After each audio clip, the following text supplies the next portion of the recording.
Somewhere in the marble corridors of power in Riyadh, a phone call was made. Not through the usual diplomatic channels, not logged in any official registry, not disclosed to Washington. And the man on the other end of that line was not an American ally. He was in Beijing, and what was discussed in that conversation is now sending tremors through the foundations of one of the most consequential military alliances the modern world has ever known. This is not a conspiracy theory. This is not speculation built on shadows.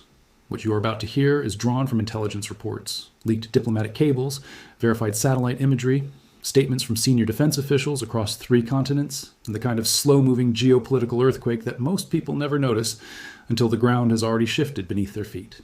By the time you finish listening to this, you will understand why the United States military is quietly alarmed, why the Gulf will never look the same again, and why one man, Mohammed bin Salman, may have just pulled off the most audacious strategic pivot in the history of the Arabian Peninsula.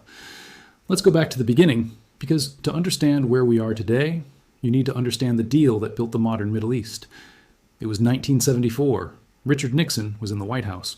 The world was still reeling from the Arab oil embargo that had brought Western economies to their knees, and in a meeting that would define the next 50 years of global power, the United States and Saudi Arabia reached an agreement that was never fully written down, never ratified by any Senate, never published in any treaty database. The terms were simple and brutal in their elegance. Saudi Arabia would price its oil exclusively in US dollars. It would invest its petroleum profits in American treasury bonds. And in return, the United States would provide Saudi Arabia with military protection, weapon systems, and an iron security guarantee. The petrodollar system was born, and with it, America locked itself into the Gulf, and the Gulf locked itself into America. For 5 decades, that arrangement held. It weathered wars, revolutions, assassinations, and the rise of Iran. It survived the Gulf War, the September 11th attacks, the invasion of Iraq, and the Arab Spring. American warships patrolled the Strait of Hormuz. American fighter jets flew out of Prince Sultan Air Base south of Riyadh. American boots were on Saudi soil. And the Saudi royal family slept soundly at night, knowing that the full military weight of the United States stood between them and every threat that surrounded them. But something began to crack. And the crack did not start with China. It started with America itself. When Barack Obama pursued the Iran nuclear deal in 2015, Riyadh was not consulted. Saudi Arabia watched with growing unease as Washington attempted to bring Tehran back into the international fold, a Tehran that Saudi Arabia views as an existential enemy, the primary sponsor of the Houthi rebels who were firing missiles at Saudi cities, and the driving force behind the regional Shia crescent that Riyadh has spent billions trying to contain. When the deal was struck without meaningful Saudi input, it was not just a diplomatic slight, it was a message. And the message was, America's interests and Saudi Arabia's interests are not always the same. The CIA concluded with high confidence that Mohammed bin Salman personally ordered that operation. Trump largely shielded MBS from consequences, but every person inside the Saudi royal court understood that this protection came with a price tag, and that price tag could be renegotiated by any future American president. And then came Joe Biden, and with Biden came consequences. Biden entered the White House, promising to make Saudi Arabia a pariah state. He released the intelligence assessment on Khashoggi. He paused certain arms sales. He refused, for the first 15 months of his presidency, to engage with MBS at all, insisting on speaking only with the aging King Salman. For a crown prince who had spent years meticulously constructing his global image, who had toured Silicon Valley and met with every major CEO and tech billionaire, who had positioned himself as the modernizing force reshaping the Arab world, being treated as an international pariah by the President of the United States was not merely an insult. It was a strategic warning. It told MBS something he never wanted to believe, that America could weaponize the relationship, that Washington could turn the protection on and off, that the security guarantee was conditional in ways it had never been before. MBS had been watching Beijing for years, and Beijing had been watching MBS even longer. China's relationship with Saudi Arabia is not new, but its depth, its ambition, and its military dimension have been accelerating at a pace that most Western analysts have failed to fully reckon with. China is today the single largest buyer of Saudi crude oil. In 2023, Saudi Arabia exported more than 1.7 million barrels of oil per day to China. That is a number larger than the entire daily oil consumption of many European nations. The two countries are financially intertwined in ways that dwarf even the famous petrodollar arrangement, and Xi Jinping knows that energy security is the beating heart of Chinese economic power. When Xi Jinping visited Riyadh in December 2022, it was not a casual diplomatic trip. He was received with a ceremony that the Saudi government deliberately and visibly made grander than the reception given to Biden, who had visited just months earlier and had fist-bumped MBS in a moment that became one of the most analyzed photographs in modern diplomacy. Biden came to Riyadh essentially to beg for increased oil production to help fight inflation and reduce gasoline prices for American voters. He left largely empty-handed. OPEC Plus cut production anyway. Xi came to Riyadh as an equal, as a partner, as a man offering something America had never fully offered: respect without conditions, investment without lectures, and partnership without the ghost of Khashoggi hovering over every conversation. During Xi's visit, the two countries signed agreements worth approximately $30 billion. But the agreements that mattered most were not the ones that made the headlines. They were the ones discussed in private, the ones about infrastructure, about technology, about communication systems, and, according to multiple intelligence assessments that have since been partially declassified or leaked to the press, about security architecture. Here is where the story gets dangerous for Washington. The United States has known for years that China has been building what military strategists call a string of pearls, a network of port access agreements, logistics facilities, and dual-use infrastructure stretching from the South China Sea through the Indian Ocean and into the Arabian Sea. China's first officially acknowledged overseas military base was established in Djibouti in 2017, sitting at the entrance to the Red Sea, one of the most strategically critical waterways on the planet. From that base, Chinese naval vessels can project power across the Horn of Africa, monitor shipping lanes that carry vast quantities of global trade, and, crucially, position themselves within striking distance of the Arabian Peninsula. What happened next was not immediately visible to the public, but intelligence agencies in Washington, London, and Tel Aviv were watching. In 2021, the Wall Street Journal published a report based on U.S. intelligence that China had been secretly constructing what appeared to be a military facility at the Khalifa port in Abu Dhabi, in the United Arab Emirates. American officials confronted the UAE about it. The UAE initially denied the reports. Then, under intense U.S. pressure, Abu Dhabi announced it had halted construction. The Biden administration claimed a diplomatic victory, but people inside the intelligence community were not celebrating, because what the Khalifa port episode revealed was not a failed Chinese attempt. It revealed the beginning of a pattern. It showed that China was systematically attempting to establish a military and naval footprint inside the Gulf, and that it was doing so by working through the sovereign choices of Gulf states themselves, states that were increasingly unwilling to automatically defer to American preferences. Saudi Arabia was watching the UAE episode carefully, and MBS drew a lesson from it that Washington did not fully appreciate at the time. The lesson was not, don't cooperate with China on military infrastructure. The lesson was, don't let the Americans find out. Now we arrive at the core of what intelligence analysts have been piecing together since late 2023. Multiple sources, including reporting from Reuters, the Financial Times, and assessments circulated within NATO intelligence sharing frameworks, point to discussions between Riyadh and Beijing that go well beyond standard defense cooperation. These are discussions about a structured security arrangement that would give China a degree of naval access and basing rights within or proximate to the Arabian Gulf, in exchange for a Chinese security guarantee that would supplement, and in certain scenarios substitute for, the American one. Let that sink in for a moment.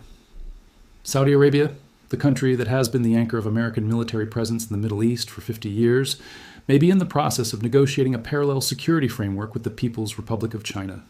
The details, as reconstructed from available reporting and intelligence fragments, are layered and complex. They begin with Huawei. In 2019, the United States launched a global campaign to prevent the Chinese telecommunications giant Huawei from building 5G infrastructure in allied nations. The argument was straightforward and alarming. Huawei equipment, American officials argued, contained backdoors that could allow Chinese intelligence services to intercept communications, monitor data flows, and, in a conflict scenario, potentially disable critical infrastructure. Most European nations eventually, under varying degrees of American pressure, excluded Huawei from their core 5G networks. Saudi Arabia did not. Huawei has been building 5G infrastructure across Saudi Arabia, including in facilities connected to the kingdom's military and security apparatus. When American officials raised concerns, they were politely acknowledged and quietly ignored. MBS made the calculation that the economic terms offered by Huawei, cheaper, faster, more generous than Western alternatives, outweighed the intelligence risks Washington was describing. But there is a secondary dimension to this decision that goes beyond cost-benefit analysis on telecommunications. By allowing Huawei to embed itself in Saudi communications infrastructure, MBS was also signaling to Beijing that Riyadh was a reliable partner. He was building trust. And in geopolitics, trust is currency. Alongside the Huawei question came the arms diversification question. For decades, the United States has been the dominant supplier of military hardware to Saudi Arabia. The numbers are staggering. Between 2015 and 2022, the U.S. approved over $143 billion in arms sales to the kingdom. F-15 fighter jets, Apache helicopters, Patriot missile defense batteries, precision-guided munitions. Saudi Arabia has been one of the most important customers of the American defense industry. But MBS has been deliberately and systematically expanding Saudi Arabia's weapons procurement base. Chinese-manufactured Wing-Lung 2 armed drones, comparable in capability to American Predator and Reaper drones, have been delivered to Saudi Arabia. China has also reportedly transferred technology and expertise for a ballistic missile program, a development that alarmed U.S. officials so severely that American intelligence agencies briefed congressional leaders about it in classified sessions in 2019.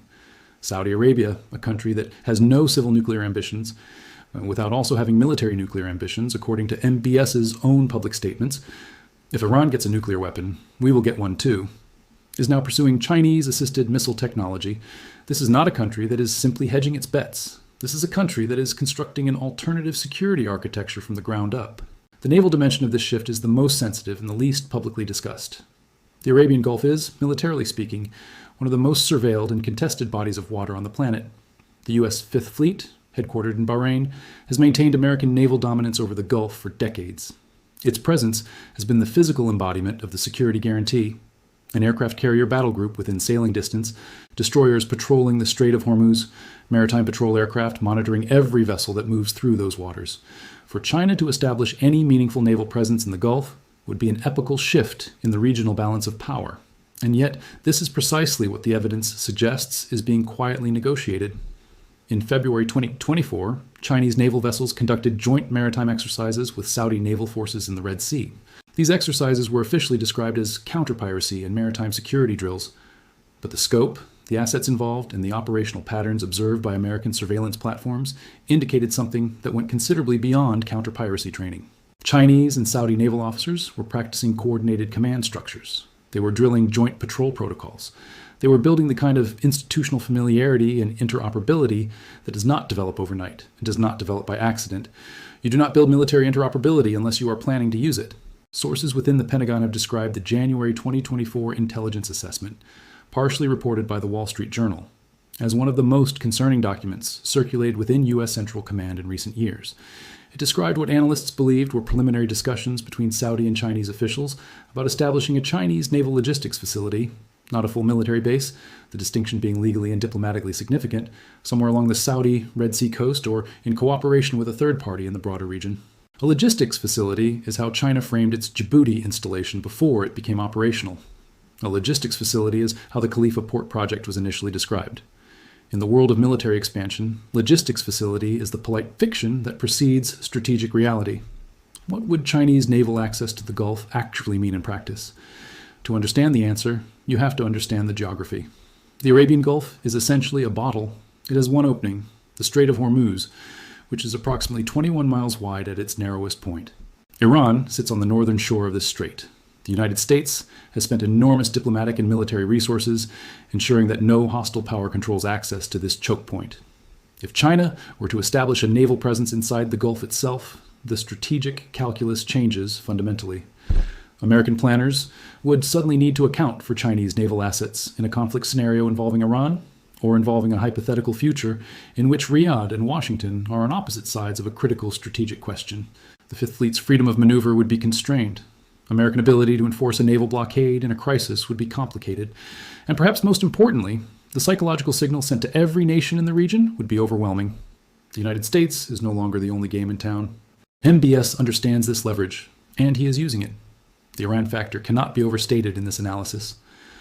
In March 2023, China brokered the normalization agreement between Saudi Arabia and Iran, the restoration of diplomatic relations between two countries that had been bitter enemies for 7 years, since the Saudi execution of Shia cleric Sheikh Nimr al-Nimr in 2016 prompted Iranian protesters to storm Saudi diplomatic facilities, and Riyadh cut ties entirely.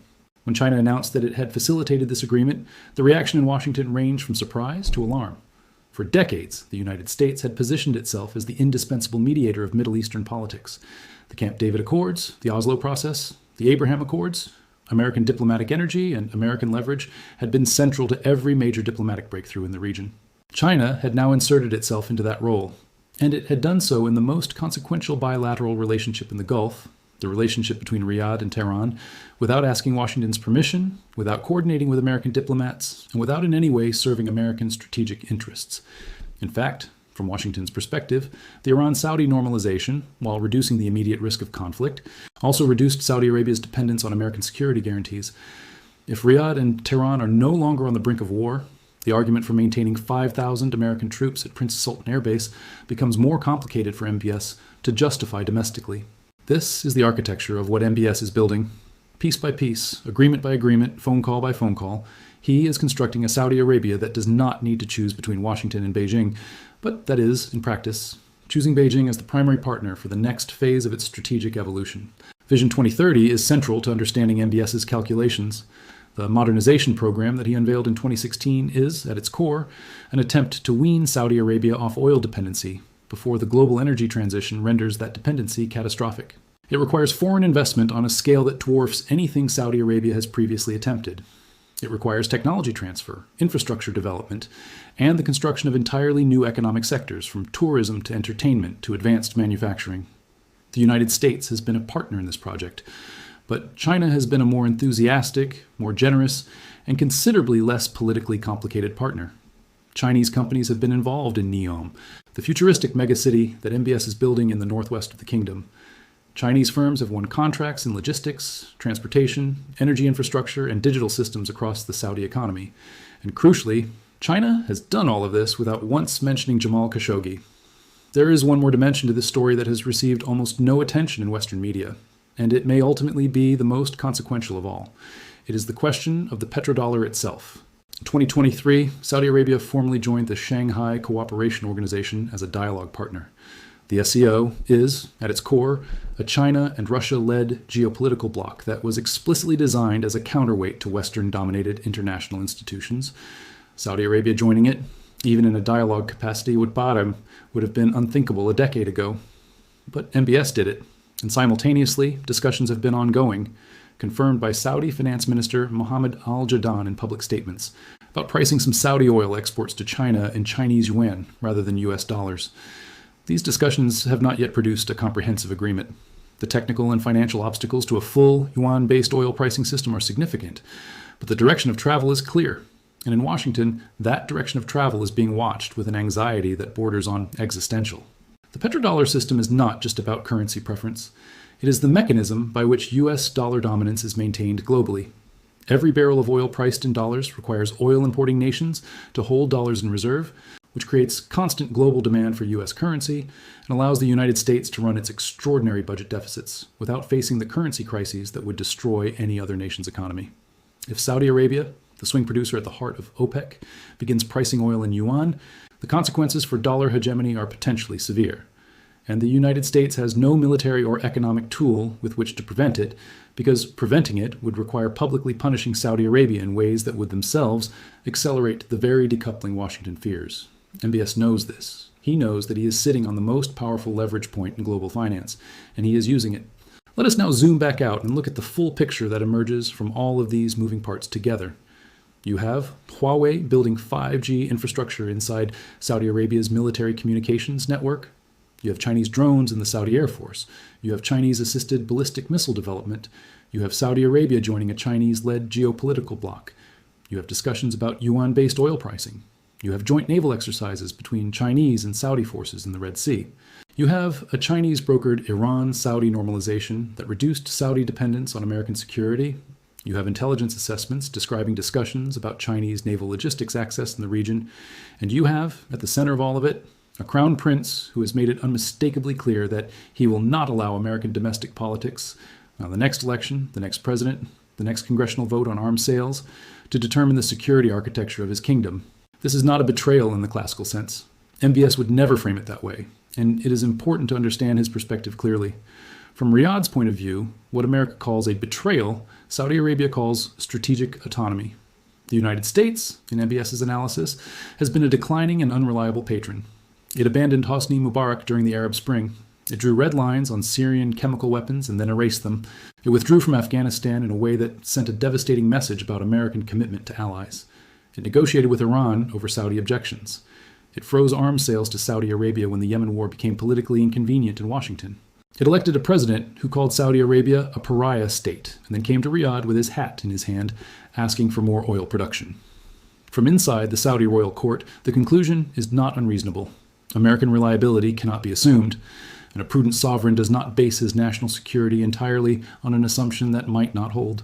What MBS is doing, and this is the key insight that Western analysis keeps missing, is not choosing China over America. It is building a world in which Saudi Arabia does not have to choose. He wants American military protection to remain available as an option. He wants Chinese economic and technological partnership to be equally available. He wants Russian cooperation in OPEC Plus to serve Saudi economic interests. He wants to normalize with Iran so that the Gulf is a more stable environment for Vision 2030 investment. He wants, in short, to be the indispensable pivot point around which all major powers must orbit, rather than being the dependent client of any single one of them. The problem for Washington is that this strategy works. It works because Saudi Arabia genuinely has leverage that almost no other nation on earth possesses. It controls the marginal barrel of oil that determines global energy prices. It sits at the geographic crossroads of 3 continents. It houses the 2 holiest sites in Islam, giving it religious influence over 1.8 billion people worldwide. It has more than $700 billion in sovereign wealth under management. It is simultaneously the largest arms buyer in the Middle East and a nation that is actively developing its own domestic defense manufacturing capacity. There is no country in the world that can afford to simply walk away from Saudi Arabia. Not America, not China, not anyone. And MBS, unlike his father, unlike his predecessors, unlike the cautious, consensus-driven Saudi leadership of previous generations, is fully prepared to use that leverage. He has demonstrated this repeatedly and with increasing boldness. He launched a devastating war in Yemen that killed hundreds of thousands and created one of the world's worst humanitarian crises, despite American objections. He orchestrated a blockade of Qatar, a U.S. ally that hosts the largest American airbase in the Middle East, without warning Washington in advance. He arrested dozens of his own relatives and locked them in the Ritz-Carlton in Riyadh in a purge he called an anti-corruption campaign, that the rest of the world recognized as a consolidation of absolute personal power. He ordered this killing of a Washington Post journalist inside a diplomatic facility and survived the international outrage that followed. He cut oil production in coordination with Russia, against the explicit requests of the Biden White House in the middle of an American midterm election campaign. Each of these actions was a test. Each of them showed that the consequences of defying America were survivable. And each of them made the next act of defiance marginally easier. The Beijing phone call, or whatever its precise content, whenever precisely it occurred, is the logical culmination of this pattern. It is MBS, operating with the confidence of a leader who has consistently gotten away with audacity, reaching for the biggest play of his career. It is Saudi Arabia, for the first time in its modern history, shopping for a second superpower patron. What can Washington do about it? The honest answer, which American policymakers are reluctant to state publicly, is not very much. The United States could threaten to withdraw military protection. But doing so would accelerate exactly the trend it is trying to reverse, pushing Saudi Arabia even faster into the arms of Beijing. It could impose sanctions. But sanctioning the world's largest oil exporter, whose product flows through an economy that America's own allies depend on, is a tool that carries enormous self-inflicted damage. It could attempt to use financial leverage through the dollar-denominated global financial system. But threatening to freeze Saudi assets or cut Riyadh off from dollar clearing would be the single most powerful argument MBS could make to the other Gulf states, to India, to the entire global South, for why dollar-denominated trade is a strategic vulnerability that must be reduced. The very act of weaponizing American financial power would hasten the de-dollarization that Washington most fears. The U.S. leverage over Saudi Arabia has been eroding for a decade, and the erosion has accelerated precisely as Washington has tried to use it. The Khashoggi crisis demonstrated that moral pressure, even pressure backed by intelligence assessment and congressional outrage, cannot fundamentally alter the behavior of a leader who has already decided that his security and his country's security are best served by a different calculation. There is, however, one lever that remains. And China knows it, which is why Beijing is moving carefully. The American military presence in Saudi Arabia is not merely a symbol of protection. It is a practical operational reality.